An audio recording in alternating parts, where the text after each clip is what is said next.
50 years ago, the common household products were made of paper, glass, wool, cotton. Now almost everything is made from products that are derived from oil. EPA lists some 82,000 industrial chemicals, most of which were developed in the last 50 years. We've made the assumption that these chemicals stay in those products. The reality is they get into our food, they get into our air, our drinking water, and therefore they get into the human body. The DDT is one of the strongest risk factors for diabetes and for heart disease. PCB exposure is a major risk factor for high blood pressure. We're now finding that a whole variety of chemicals change the body's metabolism, and they promote obesity. You can measure almost every class of chemical in finished drinking water. Birth control pills, psychiatric medication, PCBs, DDE. What we're most concerned about are the endocrine disruptive chemicals and the antibiotics because of antibiotic resistance. And we all have some of these compounds in our body. My biggest concern for the future is the fact that we bring new chemicals on all of the time without adequate testing. So we really don't know what they do.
This as a kind of massive experiment that we're all part of.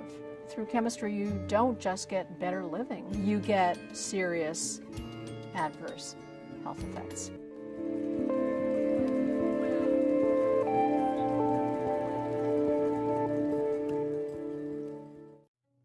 Chemicals can go into commerce, assumed to be safe. And there are about 80,000 chemicals in commerce. Very, very few of them have been tested, and almost none of them have been banned. What's showing up in household dust is also showing up in our bodies.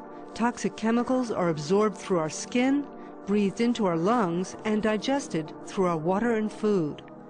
Groundbreaking tests have found the same chemicals in people's blood, hair, and urine. The endocrine system is important for human and animal health because it regulates and controls hormones and important functions like metabolism, growth, development, sleep and mood. And this importance increases at critical life stages such as infancy and childhood. They're substances that interact with or interfere with hormones in the endocrine system. When this leads to adverse effects, they are called endocrine disruptors. Humans and animals may be exposed to a wide range of endocrine active substances. These can be naturally occurring, such as phytoestrogens in soya, or synthetic, like dioxins and some pesticides. We endorse the World Health Organization definition that an endocrine disruptor is defined by 3 criteria: the presence of an adverse effect, the presence of endocrine activity, and a causal relationship between the two. In other words, that the endocrine activity leads to an adverse effect. Not all scientists and regulators agree on a distinction between endocrine active substances and endocrine disruptors, but we believe that this is important.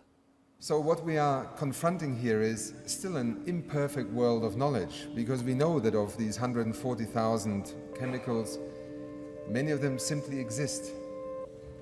Many, and an increasing number, is being used, and many are also entering into cycles that we may not have envisaged, or that we did not anticipate, or that we simply do not know about. We are now much more than we may think living in a world of chemicals.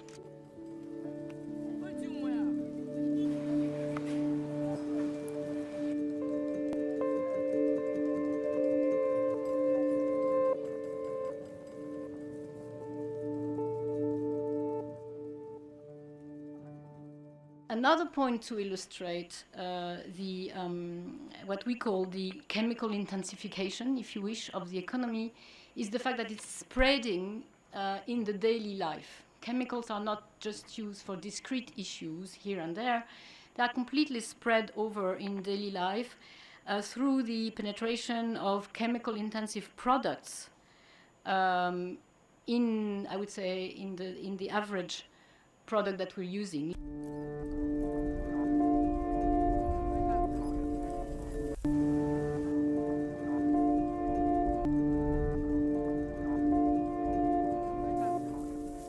We are now looking more and more at studies that document the high level of POPs, persistent organic pollutants, including in aquatic mammals, polar bears, fish-eating birds. So it's going up into the food chain. And there is evidence as well that these contaminants are responsible for the near extinction of some species over the world.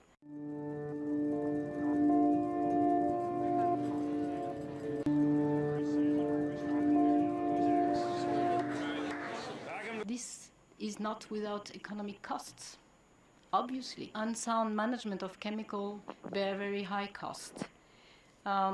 Just one example. If you look at the estimated cost of poisoning from pesticide in sub-Saharan Africa, only the injury and the loss of working time, I'm not talking about projection of future revenues or, really only that, is estimated to be 6.3 billion US dollars in 2009. This is higher than the total ODA that is going to the health sector in the same area. And this is 17 years after Theo Colburn's book, Our Stolen Future, and it will be 14 years after the EU EDC strategy was first published. So during all this time, the exposure continues and the scientific concerns have been rising. One of the most important lessons that we've learned is that children are uniquely susceptible to the toxic chemicals and other factors in the environment. For a number of reasons, infants and youngsters up to age 4 have much higher levels of many problem chemicals in their bodies than adults do. And scientists have begun to pin down the causes. First of all, children have greater exposure pound for pound than adults. They eat more food, they drink more water, they breathe more air per pound of body weight. So they take into their body more of any toxic chemicals that are in food, air, and water. And then on top of that, kids' exposure is further magnified because they live on the floor, they crawl around a few inches above the rug, they're constantly putting their hands, their toys, their lollipops in their mouths, and so all of those factors increase their exposure. They're biologically more vulnerable than we adults. Their nervous system, their reproductive organs, their immune system, their lungs, all the organs in their body are undergoing very, very rapid growth and development. And those developmental processes are very fragile, they're very easily upset, and unfortunately, if development is perturbed at a vulnerable early stage by some chemical like lead or pesticides or PCB, the damage in many cases is irreparable. It can't be cured, it can't be treated, it results in lifelong impairment. Children in the 1900s had about a 1 in 3 chance of making it to their first birthday. Many died due to fires, farming accidents, mining accidents. There were no child labor laws, no immunizations at the time. They had high risk of contracting polio, measles, mumps, rubella, whooping cough. We've come a long way as banning lead out of our gasoline and paint supply, immunizing our children against many infectious diseases. But now we're seeing increases in childhood cancers and childhood asthma, increases in exposures to pesticides and linking now to endocrine disruption. So this was on time a number of years ago, and we're concerned about development being a time in life where there is disruption of the genetic control systems that can lead to disease much later in life. So it's the developmental origin of health and disease, and the primary focus has been on drugs, stress, nutrition, infections, and only recently has there been also a fair amount of information coming out about environmental chemicals exerting these changes. And it's very clear, a bad start in life, you have a totally different type of life. And what we're finding out is an event called epigenetics is what turns out to be, in all likelihood, the mechanism by which these chemicals are able to cause this harm. So epigenetics essentially refers to any change in DNA that is not a classical mutation, all right? So when I was in school, this is what I was taught. And this is what I now teach in my reproductive endocrinology class. That it isn't just the genes you have, which certainly matter, but it's whether the control systems that turn those genes on and off are programmed right. And it's hormones that do that. We were struck by the fact that rates of a whole series of chronic diseases are rising in American children. We see increases in so many diseases that are preventable. Asthma has tripled over the past 20 years. Obesity has tripled. Childhood cancer has risen by 40%. Certain birth defects have doubled. Autism has increased to alarming rates. Why our government regulatory agencies are not responding appropriately to the science. What is important about the problems we have with BPA is they're not unique. The industries that are attacking the science are using the same strategies that were used for lead, for secondhand smoke, asbestos, many other products. There is a huge amount of evidence that the chemical industry manipulates science that they control. They are very effective at what they do. It doesn't have to be this way, but it takes a lot of resources, a lot of attention, and a lot of awareness of the problems for people to make a difference. This is really a social and political problem, and we need, if any chemical is toxic and known to accumulate in umbilical cord, blood, or mother's milk, it really has no place in our economy.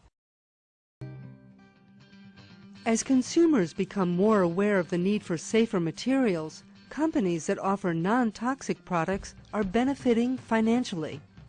Safer materials are helping to enhance the bottom line in sectors as diverse as clothing, food, and cosmetics. We all care about the next generation. That's our future.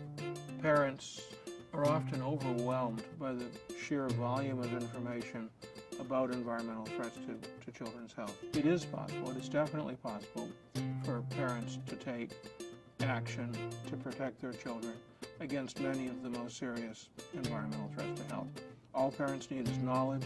It's our job, it's our mission to give them that knowledge. We have changed people's minds and influenced policy. We want our children and our children's children to be as healthy and productive as possible. The more we learn and understand about endocrine disrupting chemicals, the clearer it becomes that endocrine disruption will be the health issue that defines the 21st century. Fortunately, action is being taken to bring safer chemicals to the market in legislative chambers around the world, in the laboratory, and in the business community. For instance, Europe banned 1,100 chemicals linked to cancer and birth defects from cosmetics, and is requiring chemical companies to safety test their chemicals in an initiative known as REACH. In the U.S., some companies are following the lead of Europe and eliminating chemicals banned in the EU from products sold in the U.S., even though they're not required to do so under U.S. law. In fact, hundreds of companies have signed the Compact for Safe Cosmetics to provide at least the same protection in the U.S. as in Europe. And then there are some promising new developments in laboratories. Green chemistry. Why not come up with alternatives to mercury? Why not come up with alternatives to the hazards? To design at the molecular level, just as an architect designs a building, we can design molecules to do what we want them to do. We don't have to have toxic materials. Green chemistry is the science of how to make materials that society depends on in an environmentally responsible way. That's basically what it is how do you make a molecule and have that molecule do all the things you want it to do and not hurt the environment.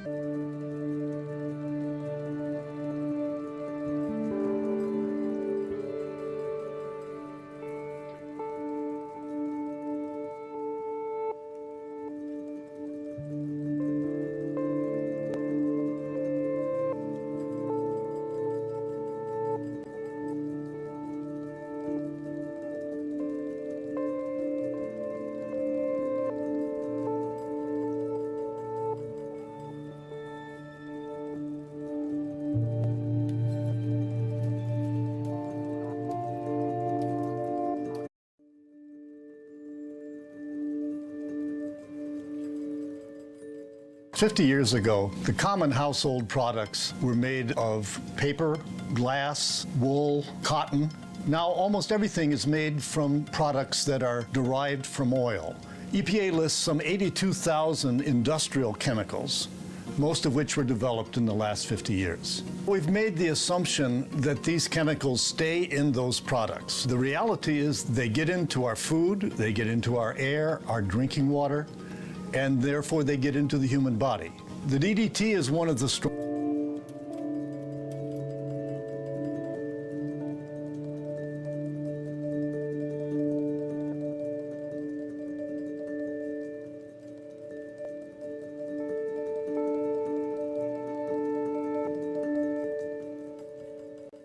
See this as a kind of massive experiment that we're all part of. Through chemistry, you don't just get better living, you get serious adverse health effects. longest risk factors for diabetes and for heart disease. PCB exposure is a major risk factor for high blood pressure. We're now finding that a whole variety of chemicals change the body's metabolism, and they promote obesity. You can measure almost every class of chemical in finished drinking water, birth control pills, psychiatric medication, PCBs, DDE. What we're most concerned about are the endocrine disruptive chemicals and the antibiotics because of antibiotic resistance. And we all have some of these compounds in our body. My biggest concern for the future is the fact that we bring new chemicals on all of the time without adequate testing. So we really don't know what they do.